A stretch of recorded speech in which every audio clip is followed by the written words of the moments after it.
순식간에 사라지는 꿀잼 관전 포인트만 짚어드립니다. 안녕하세요. 선거 스토리텔러 이재중 기자입니다. 관전 포인트 서울부터 시작해보죠. 자, 이번 서울 선거는 구청장 선거가 찐이라는 말이 나올 정도로 치열한 접전이 예고되고 있는데요. 그러면 서울구청장 선거가 왜 중요할까요?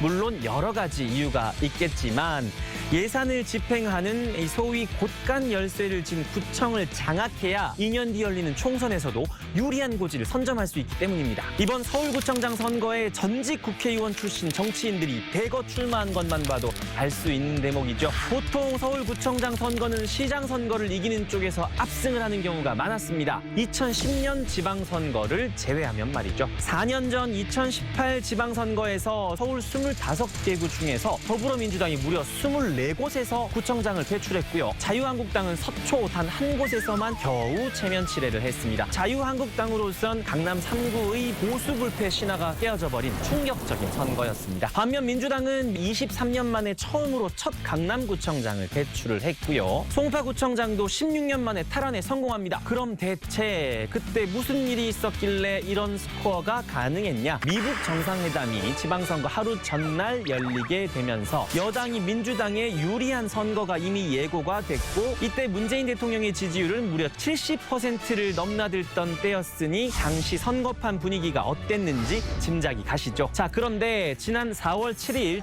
재보궐선거에서 10년 만에 다시 서울시장으로 컴백한 오세훈 후보가 당시 서울 25개 자치구에서 박영선 후보를 다 이겼거든요. 근데 또 이번 대선 결과를 보면 윤석열 후보는 14개 구에서 이재명 후보는 11개 구에서 표심을 나눠 가졌습니다. 자, 이렇게 보면 어느 진영도 소위 싹쓸이를 기대하기는 어려운 선거가 될 것 같은데요. 서울 선거에 대한 양당의 셈법은 이렇습니다. 민주당으로서는 종로, 용산, 동대문, 마포 이 4곳의 선전 여부가 중요합니다. 특히 지난 대선 때 국민의힘으로 넘어갔던 마포, 동대문을 되찾는다면 상당히 선방했다고 볼 수 있겠죠. 이에 맞서는 국민의힘은요. 우선 서울시장 선거를 승리하고 인지도 높은 정치인과 관료를 앞세워서 구청장 자리도 최대한 많이 확보하겠다는 계획인데요. 강남 3구와 강동, 동작, 중구 여기에 부동산 민심에 기반한 마용성 지역을 되찾고 나아가서 종로, 서대문, 성북 등 이른바 전직 의원 벨트 승리까지 내심 기대하고 있습니다.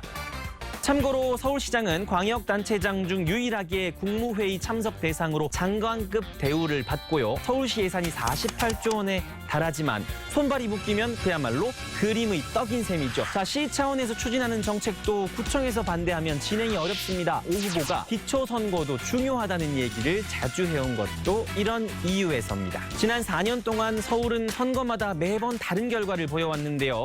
과연 오늘 서울의 지도 색깔은 또 어떻게 변하게 될까요?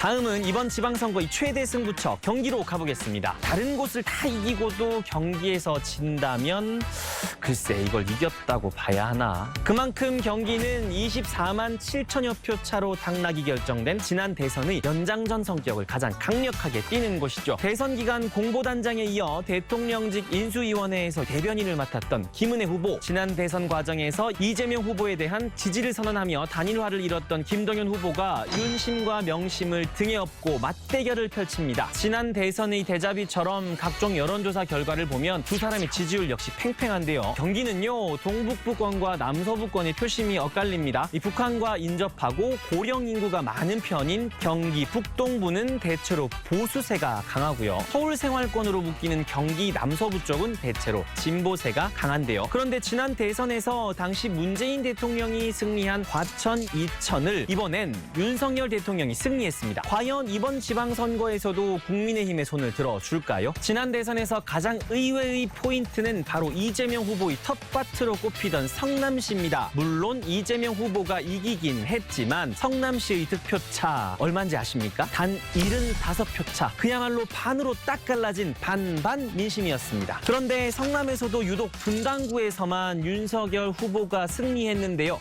분당은 대장동 특혜 의혹의 발원지이기도 했고요.